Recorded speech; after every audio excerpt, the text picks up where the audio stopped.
So I heard you was trying to date you an older person, or maybe you trying to date you a younger person. But how do you figure out how young is too young? How old is too old? And how do you try to get to a space where the relationship is actually going to be something that the both of you can benefit from? That's what we talked about today in my Black feelings. And baby, let me tell you that this conversation was conversating. So number one, somebody outside created an entire formula to determine whether or not you should be dating somebody, right? So if you want to date somebody younger, then you're supposed to take your years, divide it in two, and add 7. That's the youngest you should be dating.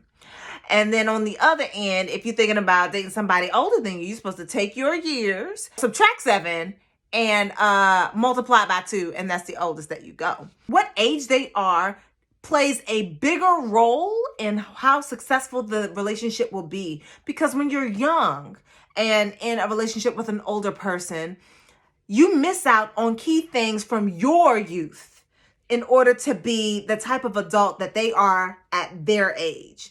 So all this to say, we got into talking about brain development and wondering whether or not anyone under the age of 30 should even be in a relationship with somebody that is significantly older than them, because that person is at a completely different life stage than you.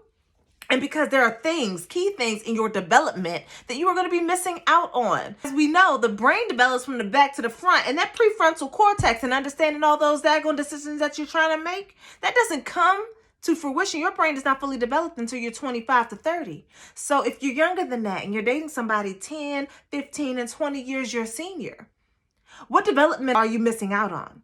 And then the other conversation that we had, of course, was one about power. Is there a power dynamic? Of course there's a power dynamic. How is that power dynamic showing up in the relationship that you are trying to cultivate with somebody who is significantly older or significantly younger than you? And are you in a space where you're trying to groom them, manipulate them, and otherwise fashion them and mold them to be what you want them to be? Or are you trying to be in a relationship with someone where you're allowing them to be who they are and you are in companion with them? I think that these are questions that require some level of answering. And I just want to know what y'all think about these age gaps in relationship. What factors make a difference for you? What makes you feel like, yeah, that's okay. Ooh, no, that's not okay. Right? I want to get a little sense of that and make sure that you keep it respectful, not disrespectful in my comments. Discourse, not disrespect. Keep it cute. And I can't wait to hear what y'all got to say. All right, y'all. Bye.